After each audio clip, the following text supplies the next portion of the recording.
Hello students, मैं doctor Anupreeta Mishra. आप Anupreeta Mishra electrical engineering के चैनल पर इलेक्ट्रिकल मशीन्स में सिंक्रोनस जनरेटर एंड ऑल्टरनेटर के वोल्टेज रेगुलेशन से रिलेटेड स्टडी मटेरियल समझ रहे हैं। लास्ट वीडियो में मैंने आपको समझाया था कि वोल्टेज रेगुलेशन की जो फर्स्ट मेथड होती है, जिसे हम सिंक्रोनस इम्पिडेंस मेथड या ईएमएफ मेथड कहते हैं, ये मेथड पेसिमिस्टिक क्यों होती है उसका एक रीज़न दिया था, जो कि बेस था एससीसी ओसीसी से जेडएस को कैलकुलेट करना, इवैल्यूएट करना। आज मैं एक और अजम्पशन पर बेस्ड आपको बताने वाली हूँ कि ये वाली मेथड सिंक्रोनस इम्पिडेंस मेथड और ईएमएफ मेथड जो होती है वो पेसिमिस्टिक मेथड क्यों कहलाती है, और साथ में ये भी बताऊंगी कि इस मेथड को ईएमएफ मेथड क्यों कहते हैं। तो चलिए, उससे पहले मैं आपको आई बटन पर जो वीडियो दे रही हूँ वो ज़रूर देखिएगा, क्योंकि ये दोनों फेजर डायग्राम उसी एक पर्टिकुलर कंपैरिजन से रिलेटेड है, जिसमें ऑल्टरनेटर में लोड बैलेंसिंग इम्पैक्ट को मैंने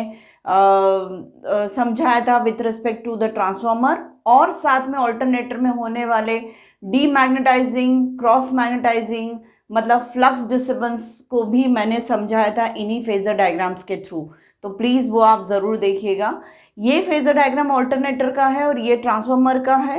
ऑल्टरनेटर के फेजर डायग्राम में यहाँ पर मैं मानकर चल रही हूँ कि लैगिंग लोड है, तो वी वोल्टेज को मैंने रेफरेंस पर लिया और I current lagging theta angle पर ड्रॉ किया है। वी के आगे आई आर ए के आगे आई एक्स ए एल, मतलब लीकेज रिएक्टेंस ड्रॉप, और लीकेज रिएक्टेंस ड्रॉप के ही आगे सेम फेज में आई एक्स ए आर, मतलब आर्मेचर रिएक्शन को रिप्रेजेंट करने वाला वोल्टेज ड्रॉप ड्रॉ किया है। और आज का रीज़न जो है, जो इस मेथड को पेसिमिस्टिक या निराशावादी बताता है, वो इसी पर बेस्ड है कि हम इन दोनों को सेम फेज में ले लेते हैं। साथ में आई एक्स ए आर का जो एंड पॉइंट है और वी का जो स्टार्टिंग पॉइंट है, उसको अगर हम जोड़ देते हैं तो हमारा ई एफ पर फेज आर्मेचर वाइंडिंग के अक्रॉस इंड्यूस होने वाला वोल्टेज या इंड्यूस्ड ईएमएफ शो हो जाता है। इस इंड्यूस्ड ईएमएफ में जब आर्मेचर रिएक्शन का इम्पैक्ट पड़ता है तो ये इंड्यूस्ड ईएमएफ का मैग्नीट्यूड कम हो जाता है ई ए आर से, और बचा हुआ ईएमएफ जो होता है ई ए जी पर फेज आर्मेचर वाइंडिंग के अक्रॉस आ जाता है। मतलब ये एक्चुअली इंड्यूस्ड ईएमएफ होता है under loaded condition of transformer. जब आर्मेचर सर्किट कंप्लीट रहता है तब ई ए जी पर फेज आर्मेचर वाइंडिंग के अक्रॉस का वोल्टेज डेवलप्ड दिखता है, क्योंकि पर फेज का जो नो लोड कंडीशन का वोल्टेज था उसमें आर्मेचर रिएक्शन होने की वजह से सब्ट्रैक्शन हो जाता है।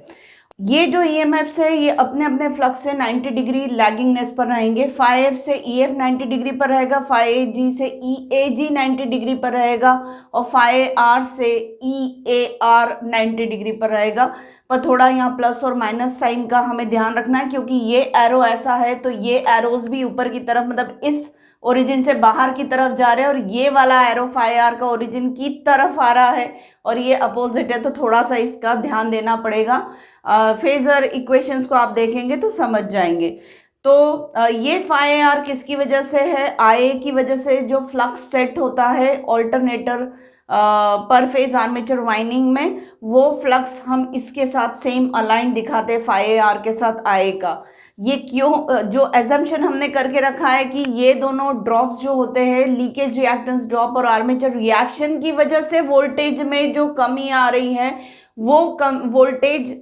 मतलब वो आर्मेचर फ्लक्स में जो कमी आ रही है, उस आर्मेचर फ्लक्स की कमी को हम रियलाइज कर रहे हैं वोल्टेज ड्रॉप के रिस्पेक्ट में, और उस ड्रॉप को हम आई एक्स ए एल के साथ सेम फेज में दिखा रहे हैं। यही हमारा एजम्पशन है और यही रॉन्ग है, जिसकी वजह से एरोनियस वोल्टेज रेगुलेशन के रिजल्ट्स आते हैं। वोल्टेज रेगुलेशन हमें बढ़ा हुआ मिलता है सिंक्रोनस इम्पिडेंस मेथड में या ईएमएफ मेथड में, क्योंकि हमारा एजम्पशन रॉन्ग है। अब इस एजम्पशन की वजह से जो एरोनियस रिजल्ट्स आते हैं वो क्यों आते हैं? जैसे शिफ्ट ऑफ आर्मेचर फ्लक्स जो क्रिएट होता है वो किसके ऊपर डिपेंडेंट रहता है? वोल्टेज और करंट के बीच के फेज डिफरेंस पर, मतलब पावर फैक्टर एंगल पर, या फिर ये कहिए कि पावर फैक्टर कॉस थीटा पर डिपेंड करता है। शिफ्ट इन आर्मेचर फ्लक्स और साथ में करंट का मैग्नीट्यूड, मतलब लोड करंट कितना आर्मेचर में फ्लो हो रहा है, कितने मैग्नीट्यूड का, उस पर डिपेंड करता है कि आर्मेचर रिएक्शन कितनी क्वांटिटी से होगी। और आर्मेचर रिएक्शन ये जो हमने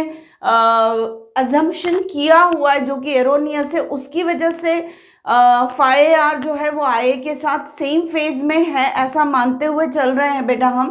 पर फाई आर के दो कंपोनेंट्स दिखेंगे, एक अलोंग द फाई एफ होगा और एक अलोंग परपेंडिकुलर टू दिस होगा, और बाय चांस वो परपेंडिकुलर जो होगा वो ई एफ के अलोंग आएगा। तो फाई डी जो अलोंग द फाई एफ है ये या तो सब्ट्रैक्टिव रहेगा लैगिंग पावर फैक्टर लोड के केस में फाई एफ के साथ, या एडिटिव रहेगा लीडिंग पावर फैक्टर लोड के केस में। पर फाई क्रॉस तो हमेशा फाई एफ को 90 डिग्री से क्रॉस ही करेगा, 90 डिग्री एंगल पर ही रहेगा, मतलब फाई क्रॉस हमेशा फाई एफ को डिस्टर्ब करेगा। फाई डी या फाई एम अगर अलोंग होता तो फाई एम इस तरफ होता, ये दोनों या तो सब्ट्रैक्ट करते फाई एफ को या ऐड करते डिपेंडिंग ऑन द लोड, पर फाई क्रॉस तो हमेशा फाई एफ को 90 डिग्री से क्रॉस ही करेंगे, मतलब फाई एफ को यानी वर्किंग फ्लक्स को फाई क्रॉस डिस्टर्ब भी करता है। और फाई क्रॉस की क्वांटिटी कौन डिसाइड करता है? पावर फैक्टर एंगल थीटा या पावर फैक्टर, और साथ में लोड करंट की क्वांटिटी डिफाइन करती है। अब ये जो डिस्टर्बेंस की का एक्सटेंट है वो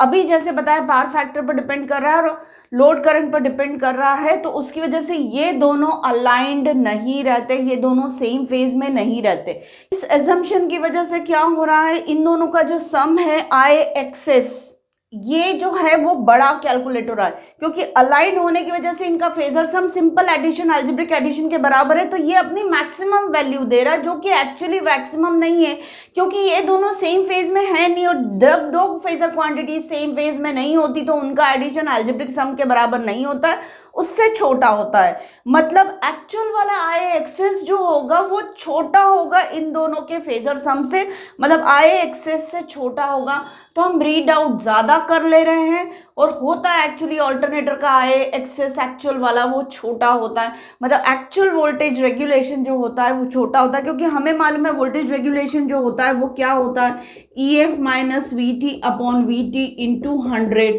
जो कि किसके बराबर है, I Z S upon we T के इंटू 100, और ये जेड एस मतलब अगर इसमें मैं आई आर ए ऐड कर दूं तो ये मुझे दे देगा आई जेड एस एक्चुअल, और ये दे देगा I Z S reed out किया हुआ, मतलब थोड़ा ज़्यादा रीड किया हुआ ये वो दे रहा है।